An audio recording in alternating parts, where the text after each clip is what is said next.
AT&T Stadium, the site of the Dallas Cowboys game on Sunday, but who cares? It's all about the West Orange Stark Mustangs as they go for a state championship today. We get you ready for their game next.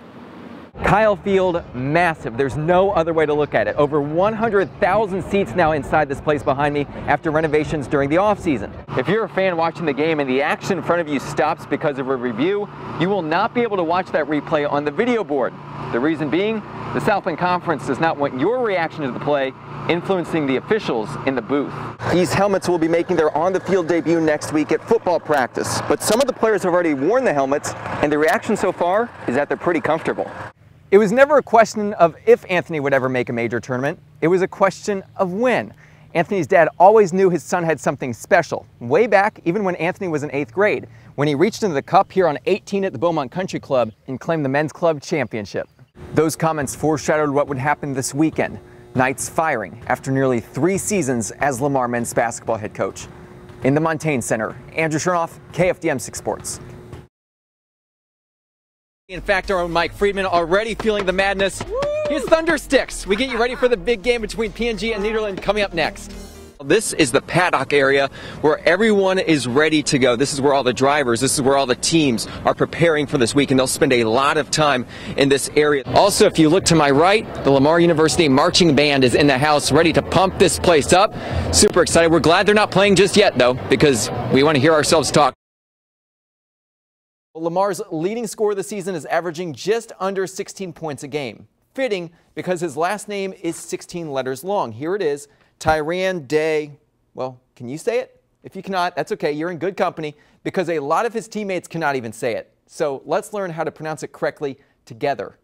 High school basketball, District 22 5A play beginning this afternoon. Central at home against Goose Creek Memorial. The visitors showing, hey, they came to play. Isaiah Clark buries the 3 right off the bat. Patriots score first, up 3, but here comes Central. Ettore Wilridge answers with a 3 of his own. Jaguars back on top by 1. Yes, 1 point, Central grandmother, 1 point. This game then becomes a slam dunk contest for the Jags. Tyron Atwood, the high riser. How about that? Central leads by 3, and you think that dunk was awesome? Check out this one off the steal. Michael Jaquette, Lob City. Wilridge finishes the alley-oop on the other end. Central cruises from there. The Jaguars win 95-46. Final day of the Cardinal Classic. Lamar hosting undefeated Illinois. Second inning, Illinois up 1-0, and Lamar struggling at the plate. Tyler Jay gets Kevin Santana to go down swinging. That's one of 6 strikeouts on the day for Jay. Top 3, it's already 3-zip Illinois, and it's not done. Jason Goldstein gets it by the Lamar infield. Reed Roper comes in to score. Fighting Illini rolling, it's 4-0 visitors. Top 4, Illinois once more. Reed Roper slaps this one in the left field. Will Krug and Adam Walton each score. It's 7-0 Illinois. Fast start for them. Jump ahead to the 9th, Lamar down 9-1. Cards want to at least score a couple runs, and they do right here. Carter McDowell singles to left. Joe Arichiga scores, Big Red trailing 9-2. And look at that, the Freedmans are excited about that run. Cardinals score only 1 more run after that, though. Illinois wins 9-3. The loss drops Lamar to 2-2 on the season. The Lamar men's basketball team picking the perfect time of year to get hot, right before conference. LU on a 4-game winning streak heading into tonight's Southland Conference opener. To the Montaigne Center, the Cards wanting to top Nichols to start conference play.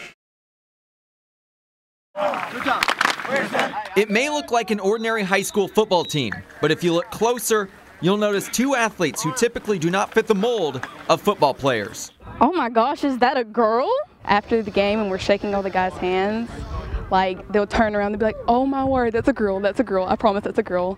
2 West Sabine sophomore girls, Mackenzie Welch and Anna Vasquez, are each playing on the JV Tiger football team this season. Me and her were talking about it like our 7th grade year. We were like, we're going to play in high school, and we actually did it, and nobody thought we would. This past Friday night, the 2 of them dressed for the varsity game, and they get to do it again this week at home against Cushing. That was the best moment pretty much ever. Running through the banner, they get so hyped up about it, and it was really fun. Anna, get in here, this receiver out here. One of their favorite parts about the experience so far is that their teammates are hitting them just as hard as they hit the other guys. Just look at Mackenzie's helmet for proof. It shows they've been accepted by the team as 2 of its own. We thought maybe we'd come out here and they'd be, a little, you know, weird about it, but they're actually very supportive about it. When I step out onto that field, I'm not a girl. I don't want to be treated like a girl. Both of them thought they were taking it easy, and they got on to the girls, got on the guys, said, you better come on after it. And I ain't going to say exactly what they said, but they did. They got on to the guys for taking it easy, and ever since then, they just 100%. Of course, there are times it's tough to be a female in a male-dominated sport, but these two are a great support system for one another. Every time she's down and she wants to think about quitting or giving up, I won't let her, and she does the same for me. They plan on rooting for each other well into the future, which hopefully includes more football. When I go to college, I don't know if they let girls play, but I hope they do. And then hopefully I'll finish out doing whatever I can in it. Hopefully, maybe get drafted to NFL. You never know. With the drive this duo has, we may just see them play on Sundays. At West Sabine High School, Andrew Chernoff, KFDM 6 Sports.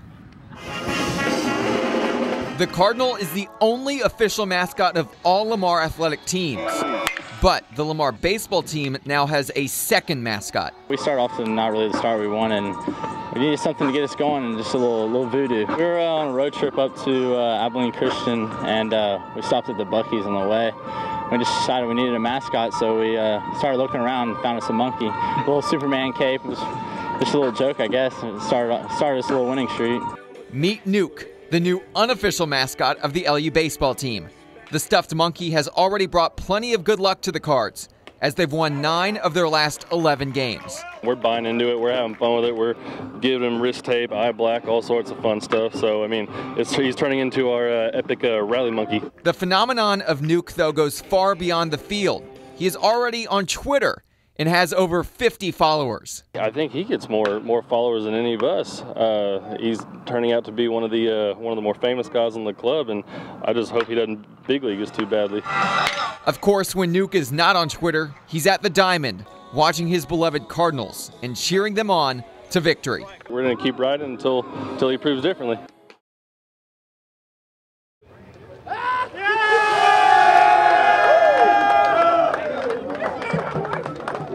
Okay, Coach, so how's it feel? It's cold, but it's good cause. Good cause. This is a good thing we're doing. I'm glad you got us involved. Here, you get a hug. Oh no. You need to change shirts now. So you're back here in Southeast Texas. What's it like to come back home? It's definitely good. You know, it's you get to hear from a lot of people that you hadn't got to talk to or hear from since the last time we came here. You'll be a free agent after next season. Do you plan on being with the Thunder past that? Well, you know, I'm just taking it one step at a time. I'm going into my 12th season. So, you know, I'm really locked in. I'm going to worry about this season, and then next summer come, we'll just go from there. Oval specialist, road and street course specialist. If you guys were in a go-kart race, let's say right over there I saw some go-karts, who would win, Mike? I think it'd be pretty close. Ed can make his car pretty wide when he wants to. So. Mike's a little bit lighter than me, so if we were in an underpowered cart, he'd probably have an edge. And Earl, you have a nice new look. You shaved it off, I think, at the end of training camp. How's that working out for you? They want me to model now, man. It's your sister, a track star at LSU, a fellow SEC school, rival of Alabama. Let's make that clear. Said roll tide after you made your announcement. Yes, roll tides.